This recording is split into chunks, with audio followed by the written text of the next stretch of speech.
महाभारत का युद्ध 18 दिनों तक चला। युद्ध के दौरान रोज हजारों सैनिक मरते थे और बड़ी संख्या में सैनिक इसमें हिस्सा लेते थे। युद्ध शाम को खत्म हो जाता था तो फिर रात में दोनों पक्ष साथ ही बैठकर भोजन करते थे। इसकी व्यवस्था एक ही शख्स करता था। उसने युद्ध में हिस्सा लेने वाले हर व्यक्ति को भरपेट भोजन कराया। कौन था वो और ऐसा कैसे कर लेता था? दरअसल जब महाभारत का युद्ध शुरू हुआ तो ये तय हो गया कि हर राजा और राज्य को इस युद्ध में हिस्सा लेना होगा। वो अपना पक्ष चुन ले कि उसको किस ओर रहना है। इसके बाद सभी ने अपना पक्ष चुन लिया।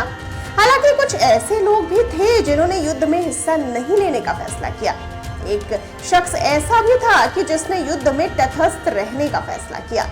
उसने ये भी कहा कि बेशक वह युद्ध में तो तटस्थ रहेगा, लेकिन युद्ध में अपनी एक भूमिका अलग तरह की निभाएगा।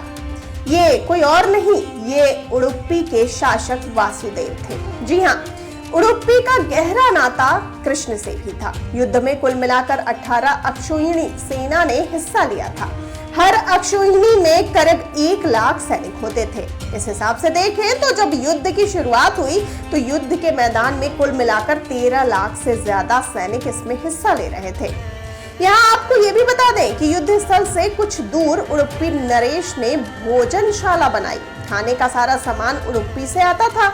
रसोई में हजारों रसोइये सुबह से उठकर खाना बनाने के काम में लग जाते थे। हालांकि इसमें इस्तेमाल होने वाले अन्न और सब्जियों की व्यवस्था युद्ध स्थल में हिस्सा ले रहे पक्षों की ओर से भी किया जाता था, लेकिन ज्यादातर जिम्मा उडुपी का खुद का था।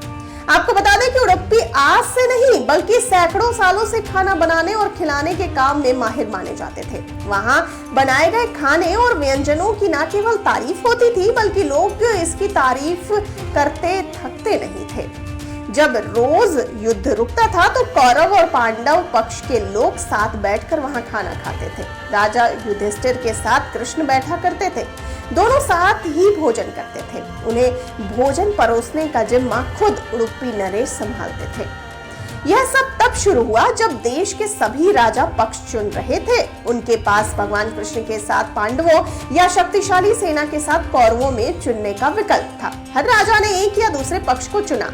उडुपी के राजा और उनकी सेना युद्ध से दूर ही रहना चाहती थी। इसी समस्या को लेकर वे भगवान कृष्ण के पास गए। उन्होंने कहा, हे वासुदेव, मैं बड़ी दुविधा में हूँ। दोनों पक्ष समान रूप से शक्तिशाली हैं। न तो मुझ में किसी के खिलाफ लड़ने का साहस है और न ही मेरे पास उनकी मदद करने का कौशल है। मुझे क्या करना चाहिए?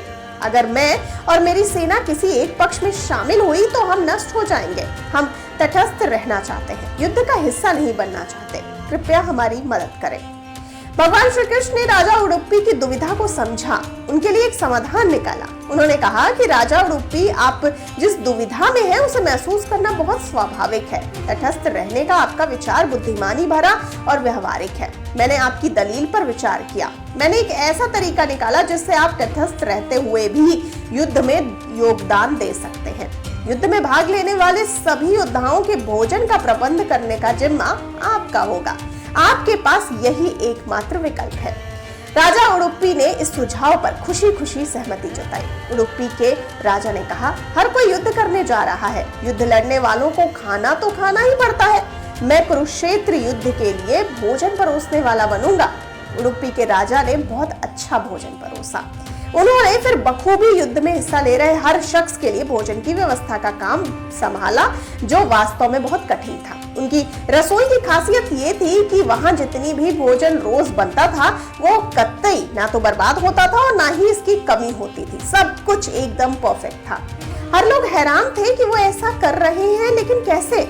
उन्होंने राजा उडुपी से इस गणना और सटीक सेवा का रहस्य भी पूछा।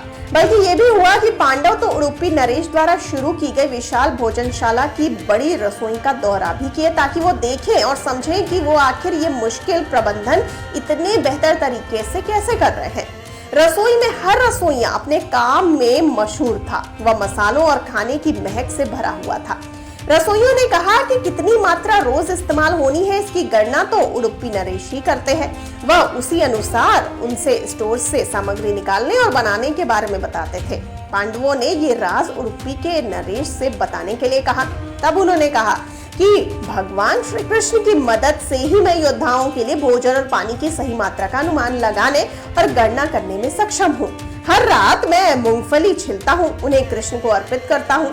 वो जितनी मूंगफली खाते हैं उससे मुझे युद्ध में अगले दिन मरने वाले सैनिकों की संख्या का अंदाजा हो जाता है। अगर वो 5 मूंगफली खाते हैं तो इसका मतलब है कि युद्ध में 50,000 सैनिक अपनी जान गंवा देंगे और इसी तरह आगे भी। यह राजा उडुपी की कहानी है। उडुपी का भोजन आज भी स्वाद, सफाई और पोषण का प्रतीक बन गया है। गौरतलब है कि उडुपी का खाना हमेशा से मशहूर था, आज भी मशहूर है। उस युद्ध में तटस्थ रहते हुए भी उडुपी के राजा वासुदेव ने वो काम कर दिया जो आज भी मिसाल है और इससे उडुपी का भोजन और ज्यादा मशहूर हो गया।